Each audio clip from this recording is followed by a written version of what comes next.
lindo video de psicoanálisis genealógico. Bueno, la cita de Lacan. Creemos que decimos lo que queremos decir. Lo que queremos decir, ¿no? Pero es lo que había querido decir los otros, más específicamente nuestra familia, que nos habla. Esto es el inconsciente lacaniano. Sacar la batería significante con... Somos hablados y debido a esto hacemos de las casualidades que nos empujan a algo tramado, es decir, hacemos trama. Hay en efecto una trama, nosotros la llamamos nuestro destino. Lo que te decía de los farfuliarias, Mustafa, a ver si encontramos. Miren el principio genealógico, que era una cita que tenía que decir porque acá lo anoté, de la eficacia simbólica de lo que se transmite, lo que se juega en la historia, porque la prehistoria toma como escenario de materialización del significante genealógico, del inconsciente genealógico, elementos de la prehistoria. Escuchen esto que dice Yolanda. Esto es hipótesis mío. Yolanda no habla de inconsciente genealógico, sino que habla de legados, herencia psíquica. Bueno. El principio de continuidad genealógico que yo postulo, ahí después de vuelta lo voy a leer. Se impuso la evidencia del proceso repetitivo. Uno había sido muerto en una primera guerra, un hijo, ¿no? Entonces nació otro.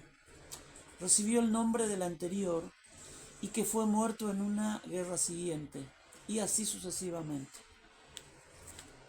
Pudimos haberle salvado la vida.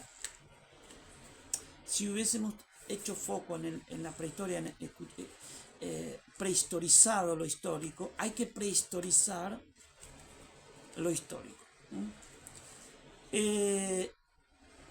Transmisión de modelos vinculares y funciones fallidas. Esto es cita de Campbell. Como vemos, la ausencia, la repetición, el duelo imposible que llevan en su interior los sobrevivientes que eran muy jóvenes durante la Shoah, les impiden asumir plenamente su rol parental.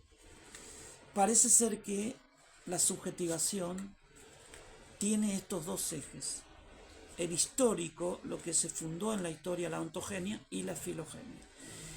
Elementos de la filogenia, de la genealogía, del eje genealógico, digamos, algunos dirían, pero la filogenia y la genealogía, vamos a tomarlo como que están muy cerca. Bueno, las discusiones teoréticas podemos ir a la etimología. Bueno,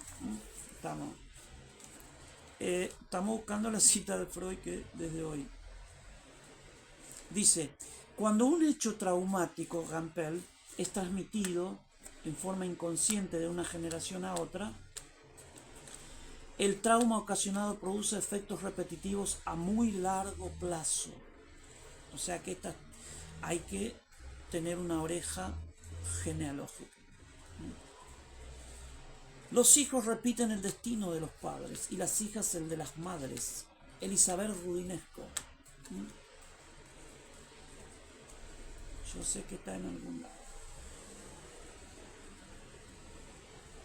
Bueno, esto es Miller. Cuando no se acuerda, el sujeto tiene ese sentimiento de una pérdida de la verdad de su ser. Bueno, Miller habla de ser, hoy día se habla de sujeto, pero en realidad no ha olvidado esa historia familiar. Yo le diría a Miller, che, ¿y a dónde ponemos la prehistoria? Bueno, la inducción y el deseo de alienar. Vamos a buscar las citas de Freud. Acá está, no te puedo creer. Bueno, encontramos la cita. Dice: el individuo lleva efectivamente una doble existencia, una en la que es para sí mismo su propio fin y otra como miembro de una cadena a la que está sujeto contra su voluntad, o al menos sin la participación de ésta. O se opone o ni siquiera se da cuenta, ¿no?, que está ligado. Entonces, tenemos razones para creer que no solo el psicoanalista debe historizar, sino que debe prehistorizar para sacar eficacia, buscar el significante, es decir, esto que el sujeto padece, a ver, ya lo... Pero yo veo que no hemos llegado al fin de la cosa. Entonces algo hay por ahí.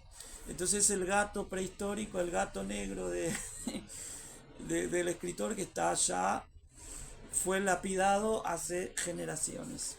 Tenemos que liberarlo. ¿Está la imagen? Bueno. La escucha genealógica, es decir, quién habla en lo que dice de su historia. Esta es para la historia y esta es para la prehistoria. ¿Está? Bueno. Eh, Cambia, entonces hay una doble escucha. Linajes. Habíamos hablado de líneas de mujeres que se van transmitiendo unas a otras con lealtad, y acá entran un montón de conceptos. Historia y prehistoria ya habíamos diferenciado. Una clínica multigeneracional, por lo tanto, es decir que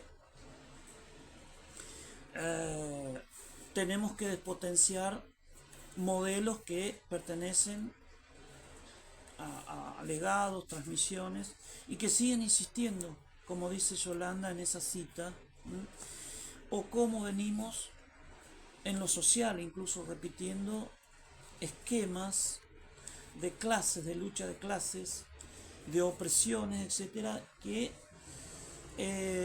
muchos creen que son dueños naturalmente. Mira, esto es una genealogía histórica. Son dueños naturalmente de la tierra, el capital, cuando el genocida de los originarios, Roca, después les repartió y ellos esclavizaron a los negros, a los mulatos, los zambos, los mestizos, entonces al criollo. Entonces la historia del capitalismo, la historia genealógica, la prehistoria es de delincuentes. Bueno,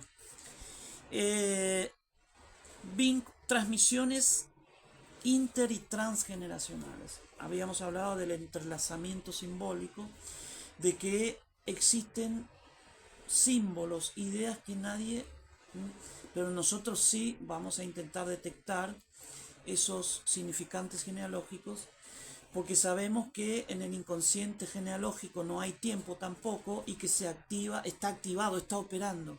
No es que la prehistoria está allá, está acá, en la historia.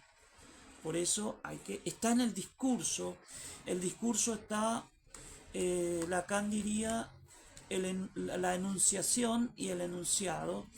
No, acá tenemos que dividir la enunciación, el primer momento, que se pierde además, porque al decirlo ya nosotros lo que tenemos es el efecto, la eficacia simbólica, el efecto de sentido de la concatenación significante, pero esos significantes hay que cruzarlos con el que viene de allá, los anagramas, es decir, el texto prehistórico dentro del texto histórico. Esto es crucial, hablar en términos de clínica textual generacional, bueno, psicoanálisis genealógico. Bueno, es un psicoanálisis focal, entonces, porque el foco es historia y prehistoria, la genealogía y la diacronía. El sujeto histórico y el sujeto prehistórico que sigue, un abuelo, sigue siendo promocionada por la madre del chico, pero el chico también tiene una doble perspectiva, es decir, ofertas de identificaciones. Esto se juega en el plano del ver, comprender, decidir, asumir, introyectar, internalizar. Entonces, no sabemos lo que el chico, pero una vez encontré un caso de un pibe cuando es una comida con el pibe, el padre y el padre del padre, es decir, el abuelo.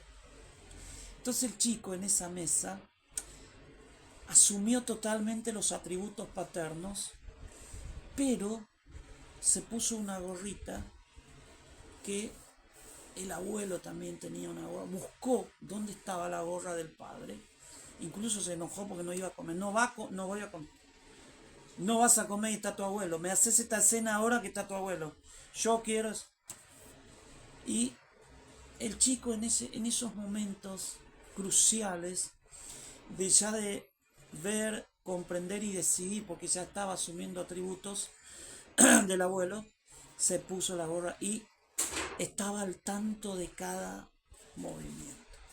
Se estaba produciendo una resignificación del padre, tal vez, porque el chico toma noción de que es el padre, que es también mi padre a través de mi padre. Así, interesante. Bueno, discursos genealógicos, los anagramas, texto dentro del texto. Esto es Saussure. Verdaderamente Saussure, el curso de lingüística general es un apunte de sus alumnos, pero la inclinación de él era encontrar textos dentro del texto, es decir, repeticiones, recurrencias. Nosotros también nos valemos de, pero también los puntos de silencios, lo no dicho prehistórico, lo que sucedió nos da una pista de los símbolos que se activaron. Esto del concepto de activación de la prehistoria en la historia es muy importante porque todos los síntomas tienen una trayectoria no solo histórica, nos han acostumbrado mal, erróneamente, sino que también tiene una trayectoria genealógica, se viene rodando, se viene transmitiendo. Los padres transmiten síntomas, modelos, etcétera, o sea, el significante histórico, pero hay que agregarle el significante prehistórico, ¿no? Y el sujeto prehistórico, o sea, se complica, hay que trabajamos con varios sujetos, ¿no? Primera hoja, no te preocupes, ya vamos avanzando. Un texto prehistórico en lo histórico, anagramas, ¿no? Que allí es donde leemos el significante oracular. El significante oracular es ese, el será, pero más un mandato superyoico, porque está ya en el eje de las tradiciones familiares. El debe ser, el deber ser, nosotros somos así. El respeto a tus abuelos y a tus bisabuelos. Yo sostengo esto, soy un eslabón y vos también lo sos, astilla de este palo, como sostén de tu subjetividad también. Entonces somos el portavoz genealógico delegado que ni sabemos. Bueno, la bibliografía de la propuesta es esto que te cité, René Caes, Freud mismo, bueno, y Gampel y muchos otros. La verdad genealógica, acá también la verdad se cinde en dos verdades. La verdad histórica, ese es el inconsciente definido por Lacan, de que lo que buscamos es que sea consciente de esta historia inconsciente que está actuando, asumiendo. Pero hay otras verdades que están dentro de la verdad. O sea que será el otro del otro, pero es teorema de incompletud. La verdad histórica clasificado jerárquicamente por la verdad prehistórica a través de los tiempos. Es decir, que por eso te decía que el cachetazo empezó cuando bajaron del barco. Y hay que llegar a ese, al menos por hipótesis, o sea que todo esto empezó cuando la abuela se juntó con este muchacho golpeador, infiel, mudaron a la familia, las trató mal, entonces todas las hijas después quedaron atrapados en ese modelo de pareja que ya venía, porque la hermana de la abuela también padeció algo similar con un hombre que también y así. Bien. Bueno, entonces el tema de la verdad siempre es medio dicho, siempre es un efecto de sentido, a veces está en lo que no se dice, en la escucha del silencio, pero esto es otro silencio, es un silencio que está encriptado, pero está operando eficazmente, está generando sufrimientos, síntomas, psicosis, suicidios. Bien, entonces la verdad genealógica articulada con la verdad histórica. la verdad histórica y la prehistoria. Esta verdad que ancla lejos, tenemos que imaginar la cadena.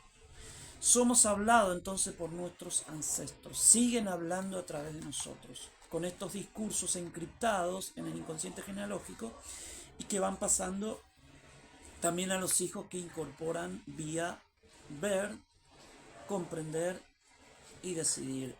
El acerto lógico de Lacan, de los escritos unos. Bueno, una cita, ¿no?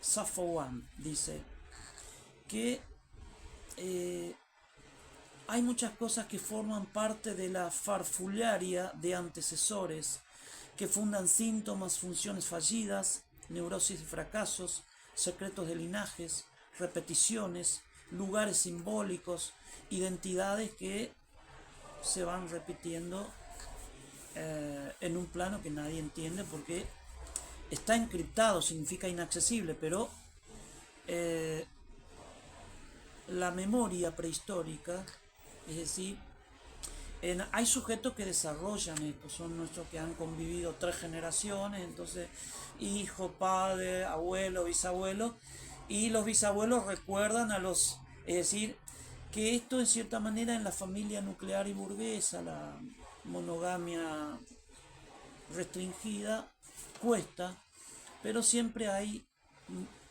momentos en donde se puede recordar, se puede hacer este trabajo de la memoria ancestral. Eh, porque hay un principio de continuidad genealógica que postulamos, es decir, de que las cosas no se iniciaron cuando yo nací, ¿no? Entonces, hay algo que clasifica, determina y le da sentido incluso a papá y mamá, pero son 2 linajes y se complica la cuestión porque hay que tener una escucha genealógica de 2 líneas, papá y mamá, 2 árboles. Así que esto amerita un enfoque de investigación y una escucha extendida también. Estamos escuchando 2 inconscientes, 2 verdades, 2 sujetos. Esto, entonces, claro, vos que tenías la vaca atada. Bueno, principio de continuidad genealógica de los antecesores en los sucesores, es decir, ver las repeticionnes, los anagramas, que texto dentro del texto, símbolos, algo, a veces está en el nombre. Yo te hablé de los mortelac, muerte, lac, lago en italiano, y cada 10 años un chico se ahogaba. Hubo que, hasta que se dio evidencia de eso, y hay en algunos pueblos, los machetazos de los paraguayos, u otras prácticas, otras costumbres, siempre anclan allá. Es decir, ahora en este momento se pelean así. Va y busca el machete. Pero ¿de dónde viene?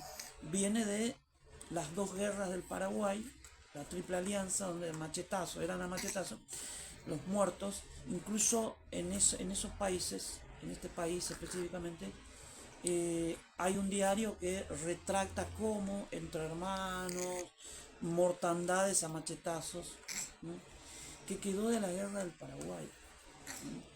Incluso acá vienen y salen con el cuchillero, el correntino cuchillero viene de larga data, pero otras prácticas también en relación a qué tipo de familia, tipo de parejas, etcétera, que ya se acercan más a eso que yo hablo como problemáticas de pareja. Bueno, principio de continuidad genealógica, lo postulamos. Transmisión de traumas, ya vimos en Gampel. Repeticiones genealógicas también de cómo el soldado, primero murió uno, le pusieron el nombre y el otro también murió en la guerra. Entonces, a ver, vos tenés un hijo que ahora tiene un ataque de ir a Ucrania, a Rusia. A ver, ¿qué se activó así? ¿Por qué ese chico ahora, que tiene el abuelo que fue militar o el padre, de repente, porque hay algo que no se cumplió en el padre y se tiene que cumplir en el hijo? ¿O estás vos para escuchar el anagrama genealógico, histórico, prehistórico? Bien. recordar la prehistoria familiar, es decir, no solo lo familiar. Ya vamos terminando.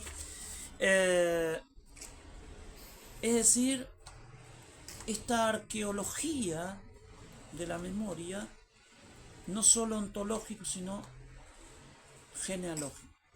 La memoria genealógica podemos llamarle como, es decir, esos elementos simbólicos, repeticiones, que entonces el síntoma también tiene no solo un determinismo histórico, sino prehistórico. Todo cambia acá. Incluso Lacan tenemos que estudiar su sujeto del inconsciente, este significante oracular, que el oráculo es el será, pero nosotros ya le ponemos el debería, es decir, los deberías de la tradición de un linaje, en mamá, en papá. Por eso es que los chicos a veces salen un poco diferentes, porque ambos están luchando en este transmitirse en los hijos. Y esto es nischano. Los padres hacen lo imposible por transmitirse en los hijos. Entonces cada padre busca transmitir sus insignias familiares que vienen, y algunas son inconscientes, desde el inconsciente genealógico. Entonces, pero te diría que no solo síntomas, males de archivos, etcétera, sino que todo un proyecto propio, identificante, en donde es un proyectarse en los hijos como proyectos identificantes, a diferencia de Pierre Aulanier, identificantes, pero con contenidos genealógicos. Entonces, bien, la propuesta está, hemos leído un poquitito de algunos autores, por supuesto que si vamos a estructurar un psicoanálisis genealógico,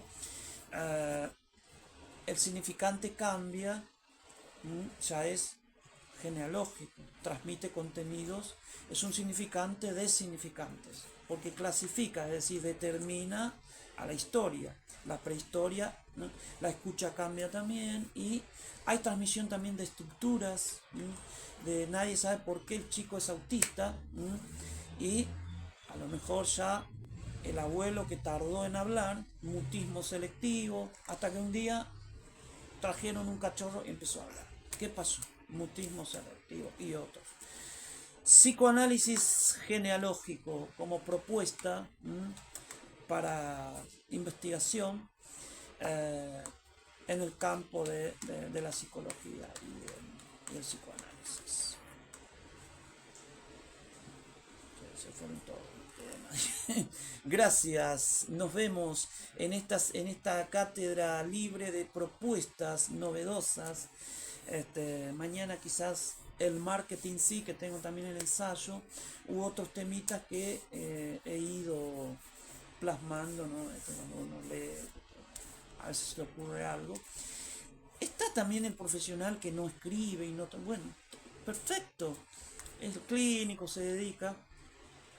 Pero hay dos clases de profesionales también en esto. El investigador que escribe, el ensayista, como yo, ensayista. Y es bueno compartir los conocimientos, ¿no? Ese paso crucial de someter esto es para toda la comunidad. Y investigar, por ejemplo, el Freud, Totem y Tabú, transmisión de vida psíquica. Winnicott, Dolto, este papel que juegan también los abuelos, que creemos que están ahí, pero no, están activos, te están dando cátedra libre de cómo deben ser las cosas desde cada línea, cada linaje, y eso determina también una escucha que se debe ampliar no solo a la familia que nos habla como inconsciente, sino la prehistoria que también habla a través de la historia. Anagramas, discursos. ¿Será el otro del otro o no hay alguien que dé garante a la historia? Yo creo que sí, la historia, cuyo garante es la prehistoria, pero tenemos que seguir clase de clase, el teorema de Gödel, la clase de la clase de la clase. O sea que lo que Lacan estaba diciendo es que siempre hay un discurso que engloba a este discurso ad infinitum, además, porque hasta que no conozcamos cómo pensó Dios todo esto, sí existe también, ¿no? Gracias.